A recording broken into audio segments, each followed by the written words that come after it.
15.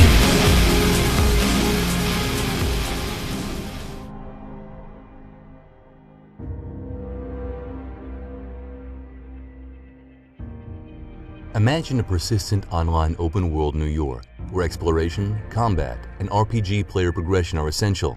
So, not unlike real life then. The Division is inspired by Operation Dark Winter and Directive 51, real-world events which revealed how vulnerable we've become, and according to which societies become fragile and complex. In the game, a disease spread by dirty banknotes on the busiest shopping day of the year, Black Friday, causes the United States to collapse in just 5 days. Stunning-looking Big Apple locations and an element of cooperation between you and your buddies promise lots of tactical action that's been inspired by the reality of counter-terrorist operatives across the world. Ubisoft has had a hard time recently, and rightly so, with poorly optimized, glitchy releases like Assassin's Creed Unity and Watch Dogs, making fools of us all. It's a given that The Division will launch through the universally hated Uplay, so it's understandable that many people remain skeptical about this latest offering, which is a shame, because it certainly has the potential to be a good one, just as long as they cook it long enough and work hard for a smooth launch. 14.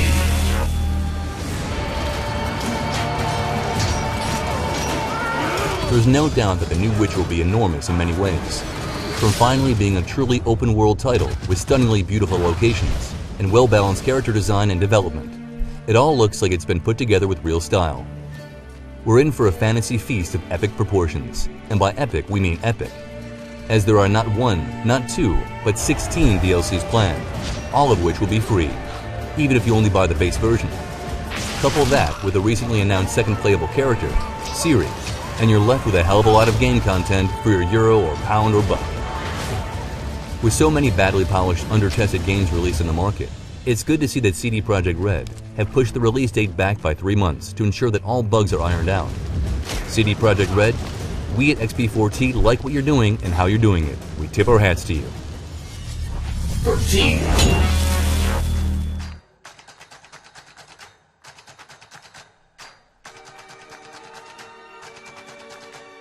Techland have, over the years, become experts at inflicting zombie infestation on us, and Dying Light is destined to be their crown jewel. Currently available footage tells us that we'll be dealing with a serious FPS that has many of its predecessors' bugs eliminated, and lots of nice ideas added. The inclusion of the always trendy parkour-style free running is a great addition, allowing you to move fluidly through the environment. It'll be great if you find yourself hemmed in and need an escape route. With the story looking like it's going to be well written, and with the usual good voice acting of the DI series, this might be a very strong contender for Game of the Year.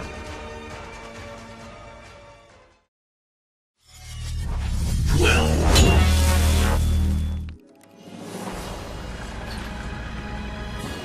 Benoit Sokal is back, and so is Kate Walker, his greatest character creation ever.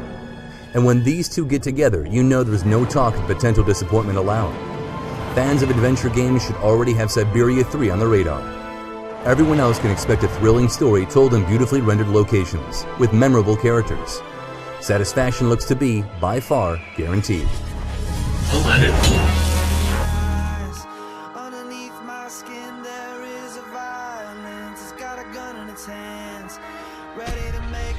Cyberpunk 2077 is an upcoming adventure role-playing game that was announced back in 2012, based on the Cyberpunk 2020 series of tabletop role-playing games.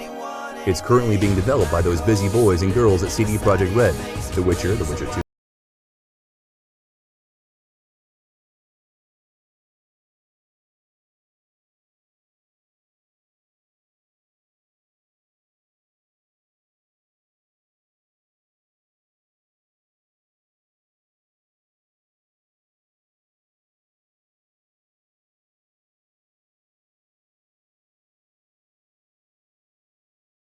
From Cyberpunk 2020, including a combat zone overrun by gangs, the legendary Afterlife joint, and the nostalgic Forlorn Hope.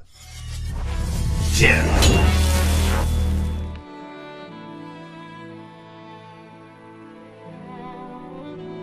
Kingdom Come: Deliverance is an upcoming first-person, open-world realistic RPG being developed by the Czech outfit Warhorse Studios.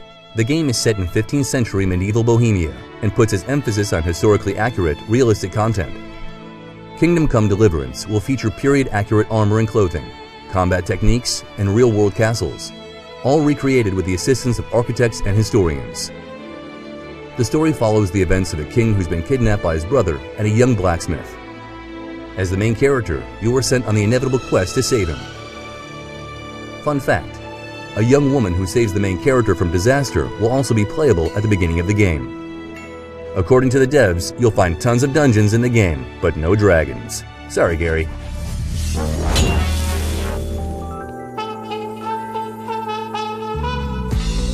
Nine.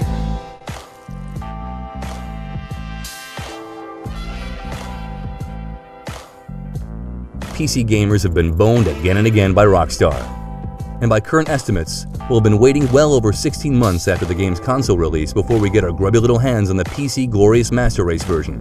From what Rockstar is saying though, it should be worth the wait, with the addition of a proper first-person view and some new DLC, supposedly included in the base game. Number 5 in the 3D version of the series sees a return to the fictional state of San Andreas, based on Southern California, with a story following 3 criminals and their efforts to pull off various heists while under pressure from a government agency. The open-world design lets players roam San Andreas freely, which includes open countryside and the fictional city of Los Santos, which is itself based on Los Angeles. Love it or hate it, Metacritic, which assigns a normalized rating in the 0 to 100 range, has already calculated an average score of 97 out of 100, indicating universal acclaim. So it's no surprise that GTA 5 is on our list. 8.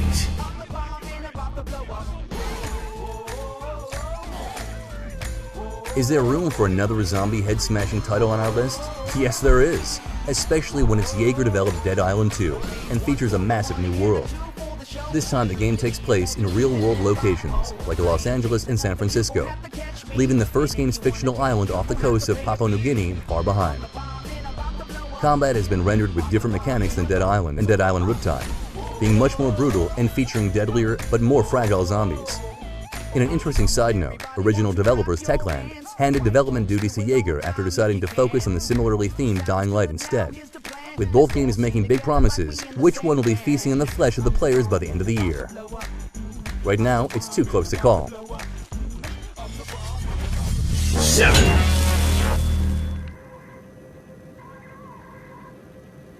First floor is all boarded up. Siege's multiplayer is a 5-on-5 competitive game in which the terrorist team fortifies a defensible room which the Rainbow operative team then has to breach, with matches typically lasting just 3 minutes. Players who rescue hostages during hostile rescue missions gain additional points, which encourages teams not to simply treat each breach like a deathmatch. Rainbow Siege 6 invites players to instead master the art of destruction. Intense close-quarter confrontations, high lethality rate, and not just among bored teammates. Tactics, team play, and explosive action are what it's all about. Rainbow Six Siege also looks like it's going to set a new bar for cooperative play.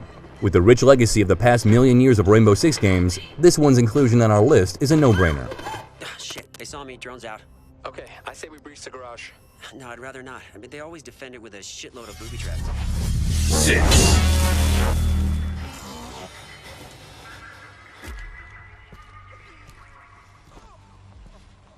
Homefront The Revolution is a sequel to the vastly underrated Red Dawn-inspired 2011 released Homefront. After the successful occupation 4 years earlier by the North Korean army, America is on its knees. Philadelphia, the birthplace of American independence and moving Tom Hanks films, is now a ghetto, with surveillance drones and military patrols keeping the population at heel, crushing any dissent with force. Naturally, in the bombed-out streets and the abandoned subways, a resistance is forming. A guerrilla force, willing to fight for freedom against all odds. Watch out, Phil Collins. Developers Crytek UK and Deep Silver are giving us an open world to explore, in which to learn the art of guerrilla warfare, set up ambushes, infiltrate compounds, and participate in unscripted firefights. There's going to be plenty of eye candy here, and it's all being brought to life with dazzling CryEngine-powered visuals. Hopefully now, the franchise will finally get the love and support it needs to go toe-to-toe with the other AAA shooters out there.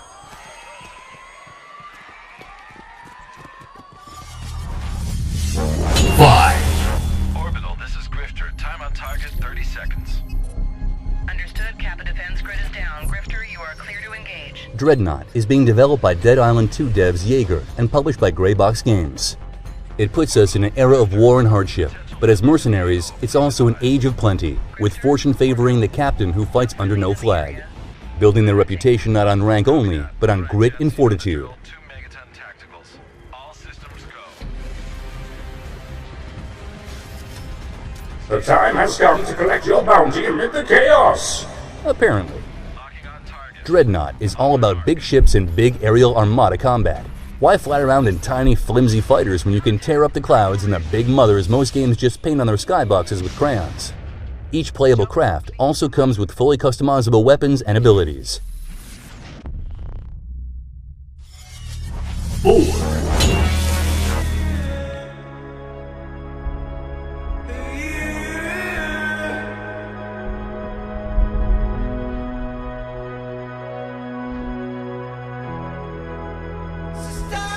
Announced back in July 2014, Battleborn is a cooperative first-person shooter with the now trendy MOBA elements. It's certainly got pedigree, being developed by Gearbox, currently back in our good books with a hugely successful Borderlands franchise. Battleborn takes place in a far future setting, where multiple races are contesting ownership of the universe's last star. Ooh. Choose from a myriad of powerful heroes and fight alongside your friends in co-op, or against them in PvP multiplayer matches. If Gearbox managed to cram even half of the enjoyment of some of their previous games, then Battleborn has potential to be a whole new load of fun, and maybe even co-op game of the year. Fingers crossed for this one. 3. Mother, tell your children not to walk my way. Tell your children not to hear my words, what they mean, what they say. Mother. Evolve is undoubtedly going to be one of the biggest titles released in 2015. But in case you've been living under a rock for the past 5 months, here's the lowdown. You play as one of 4 hunters tasked with killing the 5th player, who takes on the role of the alien monster. The alien's job is to kill other, smaller creatures in order to evolve through its 3 stages of growth, becoming stronger and more formidable each time. To win, it must either kill the 4 hunters or complete a secondary objective, such as destroying a human base or a power plant. We've tried the beta and can say that the potential for greatness is there. With a party of friends, it was hugely rewarding. But getting placed in a squad with 3 other randoms who wouldn't know teamwork if it bit them in the ass, it did nothing but infuriate. Made by the team behind the excellent Left 4 Dead series, we trust these guys are going to get it right.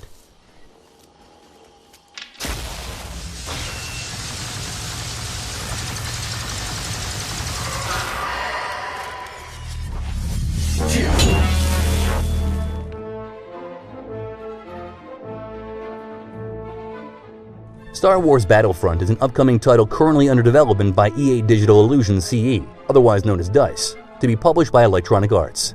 Scheduled for release in late 2015 for Windows, PlayStation 4, and Xbox One, it's the 3rd in the legendary Star Wars Battlefront series. In May 2013, publisher/developer Electronic Arts obtained exclusive rights to develop Star Wars games, at which point it immediately started frantically whipping and beating its subsidiaries, DICE, Visceral Games, and BioWare, into production on various Star Wars titles. In late October 2014, it was revealed that the game would be released in holiday 2015, tying in with the release of J.J. Lensflare Abrams' Star Wars The Force Awakens. The Star Wars Battlefront games have a long and painful development history, but the prospect of Battlefield 3 or 4 in a Stormtrooper's armor certainly has us excited.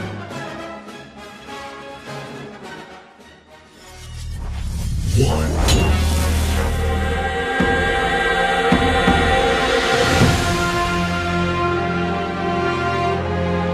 Obsidian is well known throughout the gaming community for incredible titles such as the epic Baldur's Gate and the award-winning Fallout series. While gaming industry writers and story makers are busy squabbling over the definition of art and whether games fit it, debating the idea of games as concrete and valuable storytelling mediums, Obsidian has just got on with doing it. Pillars of Eternity promises to be the same kind of epic, isometric, party-based, gripping, M-rated game as any of their previous titles. According to the devs, Project Eternity will take the central hero, memorable companions, and the epic exploration of Baldur's Gate, add in the fun, intense combat and dungeon diving of Icewind Dale, and tie it all together with the emotional writing and mature thematic exploration of Planescape Torment. Wow. Just wow.